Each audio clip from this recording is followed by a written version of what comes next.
बहना राशि आपको जो मिल रही है, कांग्रेस तो कह रही थी सरकार बनते ही बंद कर देंगे।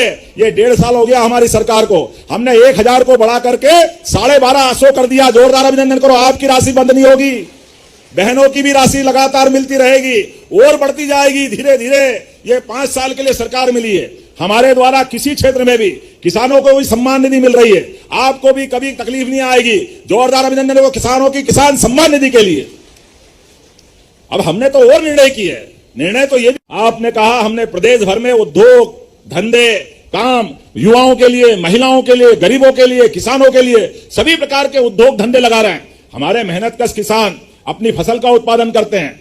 आज अपने यहां लगातार एक के बाद नए नए रिकॉर्ड बन रहे हैं। गेहूं उत्पादन में, सरसों उत्पादन में, सोयाबीन उत्पादन में पूरा प्रदेश अपने यहां अनाज का कटोरा बन गया है। इसलिए अब हमने कहा कि हमारे कारखाने भी केवल फसल के उत्पादन का काम अलग और इंडस्ट्रियां अलग, ऐसा नहीं चलेगा। इंडस्ट्री भी कृषि आधारित होना चाहिए, खेती आधारित होना चाहिए। ज्यादा टमाटर हो गए तो किसान क्यों फेंकेगा, उसकी भी कीमत मिलना चाहिए। अभी तो ताली बजाओ तो 2600 रुपए क्विंटल गेहूं के लिए बजाओ। जोरदार अभिनंदन करो।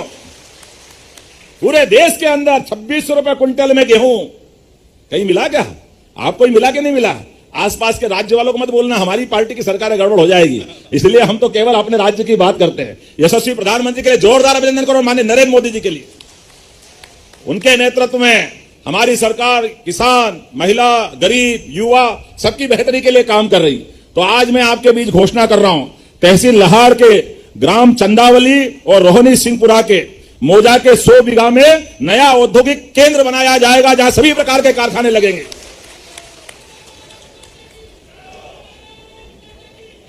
जब भारत माता की जय करना तो ऐसा जयकारा लगे कि पाकिस्तान की छाती फट जाए। बोला भारत माता की, भारत माता की। प्रधानमंत्री नरेंद्र मोदी जिंदाबाद, प्रधानमंत्री नरेंद्र मोदी जिंदाबाद।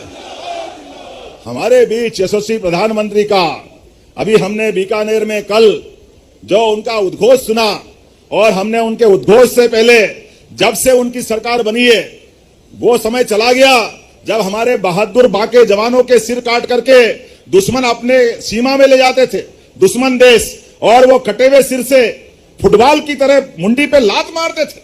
जो आदमी का शरीर चला गया उसका अपमान करते थे। मैं आज इस बात को आनंद के साथ आपसे सहभागी होना चाहूंगा। आप देखो, यशस्वी प्रधानमंत्री के बनने के बाद आज पूरा देश तो महफूज है ही। जम्मू कश्मीर के अंदर अब एक बार भी कोई घटना हुई तो घर में घुस के मारने का रिकॉर्ड बनता है। यह है भारत और यह है प्रधानमंत्री नरेंद्र मोदी। जिसने गोली चलाई पहलगांव वाला, उसने कहा था बहन के साथ उसका पति बगीचे में बैठे, वो कोई किसी के साथ कुछ नहीं कर रहे, लेकिन उसके साथ अन्याय करते हुए गोली मारी कायरों ने।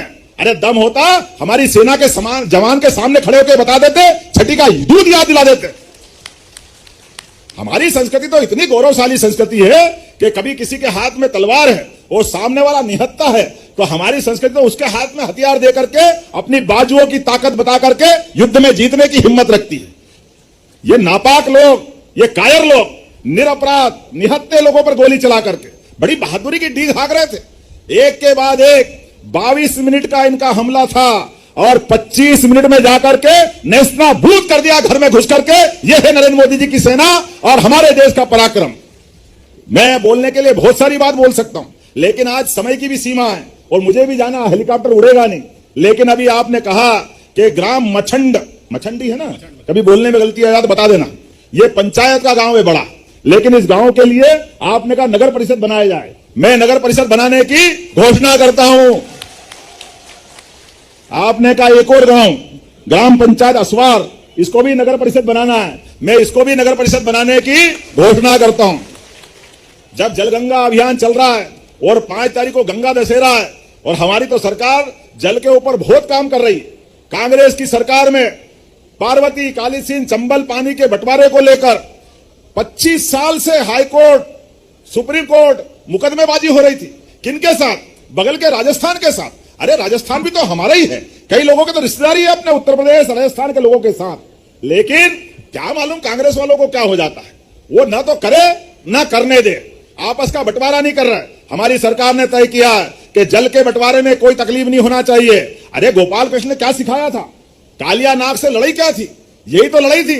अरे जमुना जी का जल बह के जा रहा है और गांव वाले एक मटकी भर जल नहीं ले पाए, ऐसा कैसे हो सकता है? कालिया कितना ही पराक्रमी होगा, लेकिन हमारे अपने पूर्वज है, हमारे देवता हैं। हमने देखा कालिया नाग का मान मर्दन करके उसके फन पे नाच के दिखाया। इसको कन्हैया कहते हैं, इनको गोपाल कृष्ण कहते हैं। जल जंगल जमीन ये सबकी है, इसलिए इस मामले में परमात्मा के आधार पर हमारे मन में बड़ा भाव होना चाहिए। हम तो पंच महाभूत को मानने वाले लोग हैं, इसलिए ये अन्याय नहीं चलेगा। हमने तय कर दिया राजस्थान के साथ भी और उत्तर प्रदेश के साथ भी। उत्तर प्रदेश के साथ केन बेतवा नदी जोड़ो अभियान, उमा भारती जी ने 25 साल पहले ये बात उठाई थी। स्वर्गीय भारत रत्न अटल बिहारी वाजपेयी जी के लिए जोरदार ताली बजाओ हमारे भारत रत्न के लिए। अद्भुत व्यक्तित्व थे। उन्होंने कहा नदी से नदी जोड़ो अभियान करो। एक नदी में बाढ़ आती है, दूसरी नदी सूखी पड़ी है, बाढ़ का पानी सूखी नदी में डाल दो। पानी का उपयोग किसान करेंगे, पीने के लिए गांव और शहर वाले उपयोग करेंगे, उद्योग धंधों को मिल जाएगा। लेकिन कांग्रेस के लोग इसमें भी अड़ंगे लगाते रहिए। वो कहते हैं अव्यवहारिक है, ये बिल्कुल मत करो। हाई कोर्ट चले गए, सुप्रीम कोर्ट चले गए। अरे हद तो तब हो गई जब यशस्वी प्रधानमंत्री केन बेतवा के लिए उनने कहा कि ये उत्तर प्रदेश के बुंदेलखंड के लिए, मध्य प्रदेश के लिए भी और उत्तर प्रदेश के लिए भी, सबकी जिंदगी के लिए जरूरी है। 1 लाख करोड़ रुपए की धनराशि माननीय मोदी जी ने दी है, जोरदार अभिनंदन करो। उनने इतना बड़ा वरदान दिया और मध्य प्रदेश को केवल 5% मिलाना, इतना बड़ा मन। लेकिन कांग्रेस ने पसंद नहीं किया। हमने वो निर्णय भी करा और 70,000 करोड़ का पार्वती काले सिंह चंबल का राजस्थान का निर्णय भी किया। अरे किसान के लिए हम सब जानते हैं, हमने पारस पत्थर नहीं देखा, सुना है कि पारस को लोहे से छुआओ तो छूते ही वो सोना हो जाता है। अब ये पता नहीं किसके पास है और कौन देखता है, लेकिन हम सबको मालूम है सूखे खेत में सिंचाई का पानी मिल जाए तो फसल सोने की हो जाती है। ये सारे किसानों को मालूम, उनकी जिंदगी बदल जाती है, उनके घर में सुख समृद्धि आ जाती है। ऐसे में सभी किसानों के लिए हमारी सरकार ने अभियान चलाया हुआ है। कोई खेत सूखा नहीं रहने देंगे, हर खेत के लिए सिंचाई का प्रबंधन करेंगे पूरे प्रदेश के लिए। कांग्रेस के शासनकाल में केवल 7 लाख हेक्टेयर सिंचाई होती थी। 1955 में मध्य प्रदेश बना, 56 में, लेकिन 2002-3 तक केवल 7 लाख हेक्टेयर में खेती होती थी। आज 55 लाख हेक्टेयर में है, 55 लाख हेक्टेयर में 20 साल में, और ये 100 लाख हेक्टेयर तक ले जाएंगे, 100 लाख हेक्टेयर तक। जोरदार अभिनंदन करो, ये हमारी किसान आधारित सरकार है। और बिजली का कनेक्शन, 5 हार्स पावर का कनेक्शन केवल 5 रुपए में देंगे, 5 रुपए में हमारे किसान भाई बहनों के लिए। किसान अपनी खेती के लिए कनेक्शन ले रहा है, बाद में तो वो बिल भरेगा ही सही, लेकिन उस पर इतनी बड़ी मार क्यों पड़ना चाहिए? किसान आधारित हमारी सरकार है, एक के बाद एक निर्णय। और आने वाले समय में तो सोलर पंप दे करके हमारे किसानों को बिजली के बिल से ही छुट्टी करा देंगे, बिजली के बिल भरने की जरूरत नहीं पड़ेगी। 10% राशि में 5 लाख का पंप आपको केवल 10% भरना है, और हमारा 5 लाख में से 4,75,000 सरकार भरेगी।